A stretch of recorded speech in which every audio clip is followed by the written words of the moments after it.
ଏଇଠି ଆମର ଆଜି ଭୋଜି ହଉଛି।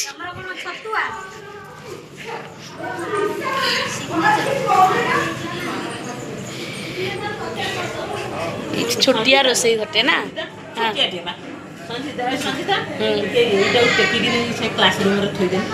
ରୁହ ମୁଁ ଭିଡ଼ିଓଟା କରିଦିଏ ତାର ଥୋଇଦେବି।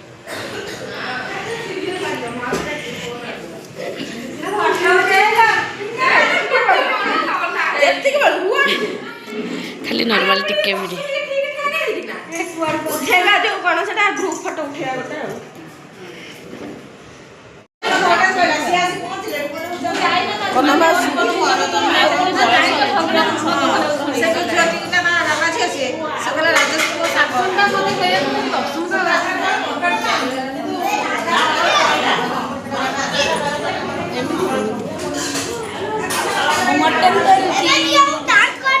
से डांस करिवो लो मो वीडियो करूची तांकर और चलू चल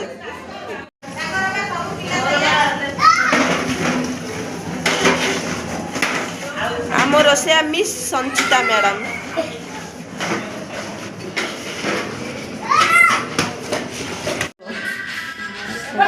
पड़िबो पड़िबो पनी की ले आसलो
वरिष्ठ सीनियर से आमको आज आम ठार विदाय दौर कारण चाकरी काल पूरी ये समस्त चाकरी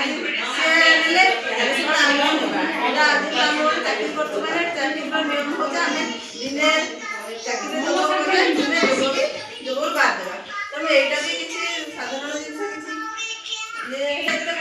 आम गोटे बंदी बांधिकी रही आज जेहेतु आम जहाँ समस्त समझते कि आमर जे आम घर जे मूल बुआ थे सी आज आम दूरे सहित आम जोगाजोग रही आम चाकरी क्षेत्र में जो आम हस खुशी आम जो जिन भल मंद सेयार करें भी सी आम ठार आज जो दिन दुख लगुच आमर जो गोटे साहा भरोसा थे आमको सब घोड़े रखुले आमको स्नेह श्रद्धा बांधिक रखुले भल मंदरे आमको गोटे भल उपदेश दौले गोटे भूल कम करदे ना भूल है कि भूल कौन करवा सी गोटे परामर्श दौले से आम सब जेहेतु आज आम चाकरी से विदाय होता आमको दुख लगुच कारण आम जो गोटे फिलिंग्स सेयार कला बेलू आमको से आम पाखे ना से आमको दुख लगुच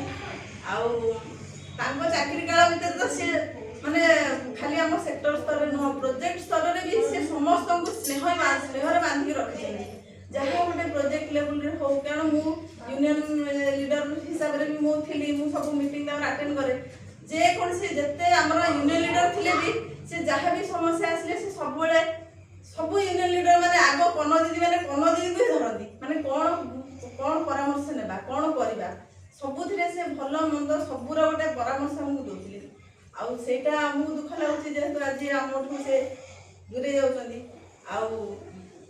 जेहेतु मो पाखे अच्छी मुझे सब पाखे रही मुझे आज दिन भी कहूँ मुझे सब से मोर बड़ भौणी भाया मुझे सबुथ परामर्श नहीं कि मुझे चाकरी जॉइन कली से भी मुझे कौन केमी कौन करी मो चाकरी केमी कौ कमटा कले मत सुविधा हम से परामर्श मांगी भविष्य भी जहाँ भी मोर दरकार हुए भी मुझे परामर्श भी नेबी भगवान को ये डाकुची चाकरी काल पर सुस्थ माने देह पा सुस्थ रहू से निज परिवार भितर भी भल रुहतु जगन्नाथ सब सुखर रखु।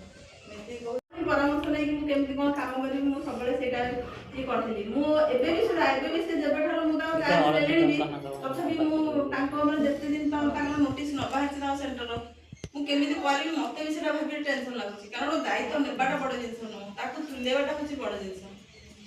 ଆଉ ସିଏ କ'ଣ ଗୋଟେ ସବୁଥିରେ ସବୁ ମ୍ୟାନେଜମେଣ୍ଟ କରିଦେଉଥିଲେ, ବୁଝି ଦେଉଥିଲେ, ସବୁଟାକୁ ସିଏ ମାନେ ଇଜିଲି ସବୁ କରିଦେଉଥିଲେ। କିନ୍ତୁ ସମସ୍ତଙ୍କ ପାଇଁ ସେଟା ସହଜ ନୁହେଁ ନା। ଚାକିରିର ଯେଉଁ ସମସ୍ୟା ହେଲାଣି ସମସ୍ତେ ଜାଣିଥିବ, ଯେଉଁ କାମ ହେଲାଣି ସମସ୍ତେ ଜାଣିଥିବ। ଆଉ ସେଥିପାଇଁ ତାଙ୍କେ ଆମେ ବହୁତ ମିସ୍ କରୁଛୁ। ତାଙ୍କ ପାଖରେ ରହିବି ଏଇଟା ମୋର ପ୍ରତିଶ୍ରୁତି ଦେଉଛି। ଆଉ ଭଲରେ ମନ୍ଦରେ ଯାହା ବି ହେବ ମୁଁ ତାଙ୍କ ସାଥରେ ସବୁବେଳେ ଅଛି। ଆଉ ଏଇଆ ଯାହା ଆମ ବାପର ଭଉଣୀମାନେ ଯାହା ଆଣିଛନ୍ତି ସେଇଟା ବି ଯାହାକୁ ଉପହାର ଭାବରେ ଦିଅ। ଆଉ ଭଲ ପାଇବାର ମୁଁ ଆଶା କରିନଥିଲି ଗୋଟେ ଏଭଳିଆ ମୋ ପିଲା ମୋତେ ଏତେ ଅନ୍ତର ସହିତ ଏତେ ଭଲ ପାଇକି ଏଭଳିଆ ଗୋଟେ ଆୟୋଜନ କରିବାକୁ ସେ ସମସ୍ତଙ୍କୁ ଧନ୍ୟବାଦ ଦେଉଛି ଏବଂ ଆଶୀର୍ବାଦ କରୁଛି। ସମସ୍ତେ ଯେମିତି ମୋର ପ୍ରଶଂସା କଲେ, କିଛି ଭଲ କାମ କରିଥିବ ଆଜି ମୋ ସାନ ଭଉଣୀ ମୋତେ ପ୍ରଶଂସା କଲେ, ତମେ ମାନେ ବି ଜାଣିଥିବ ଅପା କେମିତି। ମୁଁ ଖାଲି ଏତିକି ଆଶୀର୍ବାଦ କରିବି ତମେ ବି ସେଇଭଳିଆ ମୋ ଭଳିଆ ଭଲ କାମ କରି ଭଲ ମଣିଷ ହବ। 35 ବର୍ଷର ସମ୍ପର୍କ ସରକାର ଆଜି ଛିନ୍ନ କରିଛନ୍ତି, କିନ୍ତୁ ତମମାନଙ୍କ ମନରେ ସବୁବେଳେ ଥିବି, ବର୍ତ୍ତମାନ ବି ଅଛି, ଭବିଷ୍ୟତରେ ବି ରହିବି, ଏ ପ୍ରତିଶ୍ରୁତି ମୁଁ ଦେଉଛି। ଆଉ କିଛି କହିବାର ନାହିଁ। ମୋବାଇଲ ଖାଲି ଉତ୍ସାହ କେତିକି କହିବି ମୋତେ ମୋବାଇଲଟା ପ୍ରଥମେ ଆସିଲା ପୋଷଣ କାର୍ଯ୍ୟକ୍ରମ ସେତେବେଳେ ଟିକେ ପଶୁଛି ସେତେବେଳେ ମୋବାଇଲ ବିଷୟରେ କିଛି ଜାଣିନଥିଲି। ଖାଲି ମୋବାଇଲଟେ ଛୋଟିଆ ମୋବାଇଲଟେ ଧରେ, ଏ କଲ୍ କଲେ ଉଠାଏ, ମୁଁ କଲ୍ କରେ ମୋ ଗୁରୁ କଟିଆ ଉଷା ମୋର ପ୍ରଥମ ଗୁରୁ। ସେ ମୋତେ ସବୁ ଅପା ଏଇଆ ହବ ସେଇଆ ବହୁତ ଶିଖେଇଛନ୍ତି। ଯେତେବେଳେ ଯେଉଁ କାମ ଅଛି ରିଙ୍କି ହଉ ନହେଲେ ମଧୁ ହଉ ଅନୁ ହଉ ରାଜେଶ୍ୱରୀ ସମସ୍ତଙ୍କୁ ଯାହା ସାହାଯ୍ୟ ମାଗିଛି ସମସ୍ତେ ମୋତେ ବହୁତ ସପୋର୍ଟ କରିଛନ୍ତି। ମୋ କାମଟା ବି କରିଛନ୍ତି, ସେଗୁଡ଼ା ଭୁଲି ହେବନି। କ'ଣ କରିବା, ଏ ତ ସରକାରଙ୍କର ନିୟମ, ତାକୁ ତମେ କ'ଣ କରିବ ନା ମୁଁ କ'ଣ କରିବି। ମୁଁ ଆଉ କିଛି କହିବୁନି। ତମମାନଙ୍କ ଯେତେ ମୁଁ ସ୍ନେହ ମମତା ପାଇଛି ତମଠାରୁ, ମୁଁ ଯାହା ସ୍ନେହ ମୋ କଥାକୁ କେହି କାଟନ୍ତିନି।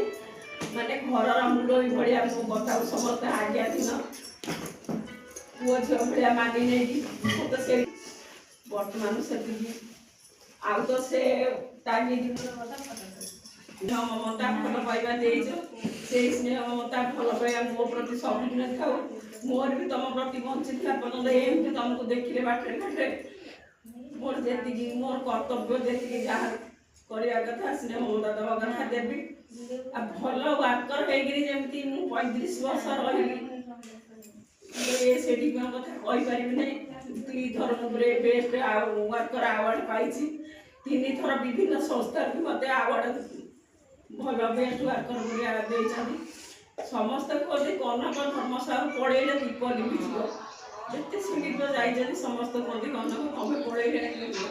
ଏବେ ବି ସ୍ନେହା ମ୍ୟାଡ଼ାମ୍ ସେ ବହୁତ ଥର କହିଲେଣି, ମାନେ ହେଡ଼କ୍ୱାର୍ଟର ଦାୟିତ୍ୱ ସବୁ ବୁଝୁଥିଲ, ଗୋଟେ ଲୋକଙ୍କୁ କେମିତି କ୍ୟାପଚର କରିବାକୁ ଅଫିସରଙ୍କୁ, ସେଇଟା ତମର ଥିଲା ରାଗ। ଗୋଟେ ଜିନିଷ ଆମେ ତମ ପାଖରୁ ଆଜି ପର୍ଯ୍ୟନ୍ତ ଜାଣିଲୁ ଦେଖିଲୁ, ଯାହା କହୁଛ ସହଜରେ ଆମ କଥା ସବୁବେଳେ କୁହେ।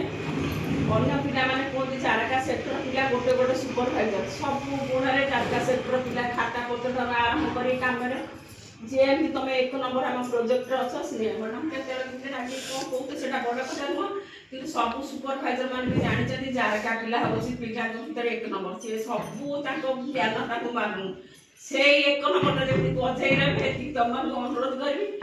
ଶେଷରେ ଭଗବାନ ପୁରା ପ୍ରାର୍ଥନା କରିବି ସମସ୍ତେ ତମକୁ ସୁସ୍ଥ ରଖନ୍ତୁ, ଭଲରେ ରଖନ୍ତୁ, ତମ କାମ ଯେମିତି ଭଲ ହଉ, ସେଥିପାଇଁ ଭଗବାନ ତମକୁ ନିଶ୍ଚିତ ସାହାଯ୍ୟ ହେବେ। ଭଲ ମଣିଷ ହେଇକି ଭଲ ୱାର୍କରଟେ ହେଇକି ଯେମିତି ଆମ ଜାରକା ପ୍ରୋଜେକ୍ଟରୁ ବାହାରୁ ଏତିକି କାମନା କରି